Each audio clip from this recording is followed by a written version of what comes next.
ఈ రోజుల్లో పెళ్ళొద్దనుకుని సింగిల్గా ఉండిపోయే వాళ్ళు చాలామంది ఉన్నారు. పిల్లలు పెళ్ళికి రెడీగా లేకపోతే వాళ్ళని వదిలేయటం బెటర్.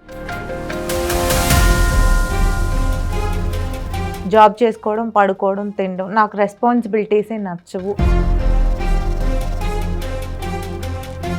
ఫోర్స్ చేసి పెళ్ళిళ్ళు చేసి రేపు కాపురాలు సరిగ్గా చేయక వాళ్ళు డివోర్సెస్కి వెళ్ళి ఎక్కడో చోట మిస్టేక్స్ జరుగుతూనే ఉంటాయి. అన్వాంటెడ్ థింగ్స్ స్మూత్కి వెళ్ళదు. ఫియర్లోనే మ్యారేజ్ కంటిన్యూ అవుతూ ఉంటుంది.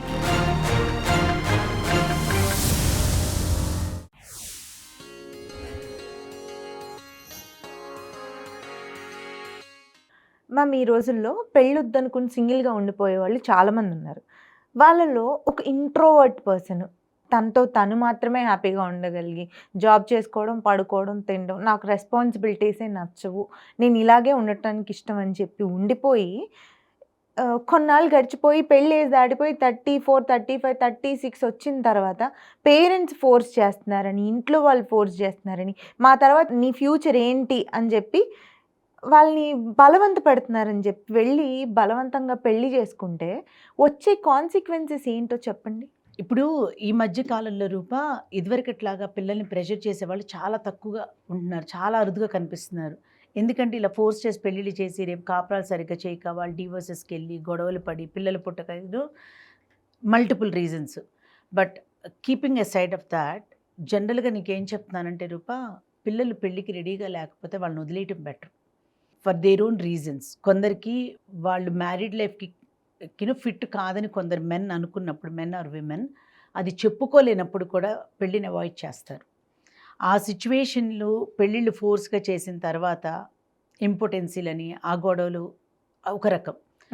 కొందరు ఫ్యామిలీలో మల్టిపుల్ డివోర్సెస్, అన్హ్యాపీ మ్యారేజెస్ చూసినప్పుడు పెళ్ళంటే ఇలాగే ఉంటుంది అనే భయంలో ఉన్నప్పుడు they need to get some psychologist help.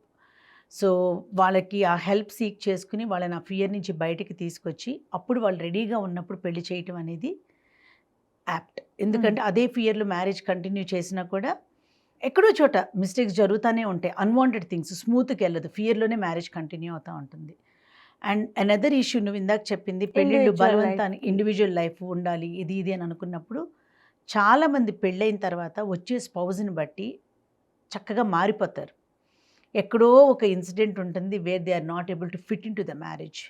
అది ఎప్పుడు జరుగుతుందంటే ఫినాన్షియల్ బర్డెను ఎక్కువైనప్పుడు, వీళ్ళు ఫినాన్షియల్గా స్టేబుల్గా లేనప్పుడు ఇలాంటివి జరుగుతాయే తప్ప మోస్ట్ ఆఫ్ ద టైమ్స్ అట్లాంటి సిచ్యువేషన్స్ జరగవు.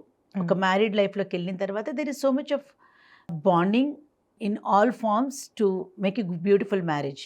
సో ఫినాన్షియల్ బర్డెన్ ఫీల్ అవునంత వరకు అవతల వచ్చిన స్పౌజ్ కూడా కోఆపరేటివ్గా ఉన్నప్పుడు ఇట్లాంటి సిచ్యువేషన్స్ చాలా రేర్గా జరుగుతాయి. ఇప్పుడు నువ్వు చెప్పే సందర్భం మామూలు మ్యాచెస్లో కూడా జరుగుతుంది. అది లేట్ మ్యారేజ్ అని ఏం లేదు. ఏ మ్యారేజ్లో అయినా కూడా ఫినాన్షియల్ బర్డెన్ ఎక్కువ గొడవలు వచ్చేది ఫినాన్షియల్ బర్డెన్ వల్లే ఇంకొకటి ఏమవుతుందంటే life style compatibility, habits matching అవునప్పుడు ఇట్లాంటప్పుడు గొడవలు వస్తాయి తప్పించి రెస్ట్ ఆఫ్ ద టైం పెళ్ళి అయిన తర్వాత ముందు ఎలా ఉన్నా కూడా తర్వాత మారిపోతారు. So things change.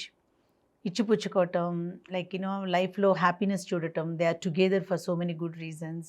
So bond build అవుతుందే కానీ దాన్ని గ్యారంటీగా చెప్పలేము కదా. అది ఏ రిలేషన్షిప్లోనే చెప్పలేరు. అది లేట్ మ్యారేజ్ అనే కాదు. కానీ ఇతను ఇంట్రోవర్ట్ అని చెప్తున్నా, అతను ఎవరితోనూ కలవలేడు, పడుకోవడం, తినటం, జాబ్, ఇంకిదే. అలాంటి అతన్ని తీసుకెళ్ళి మారతాడు అన్న ఎక్స్పెక్టేషన్ పెట్టుకుని పెళ్లి చేస్తే ఎట్లా, ఎంతవరకు గ్యారెంటీ? ఇంట్రోవర్ట్ ఈ లేట్ మ్యారేజ్లోనే కాదు మామూలు ఏజ్ గ్రూప్లో కూడా ఉంటారు. సో అట్లాంటి పిల్లలు ఉన్నప్పుడు పేరెంట్స్ ఐడెంటిఫై చేసి వచ్చే పాపని కానీ వచ్చే అబ్బాయిని కానీ వీళ్ళతో కమ్యూనికేషన్ ఎక్కువ చేసుకుని అమ్మాయి దానికి యాక్సెప్ట్ చేసి అమ్మాయి వచ్చినప్పుడు పెళ్లి చేయాలి. అవును. So that care they has to be taken.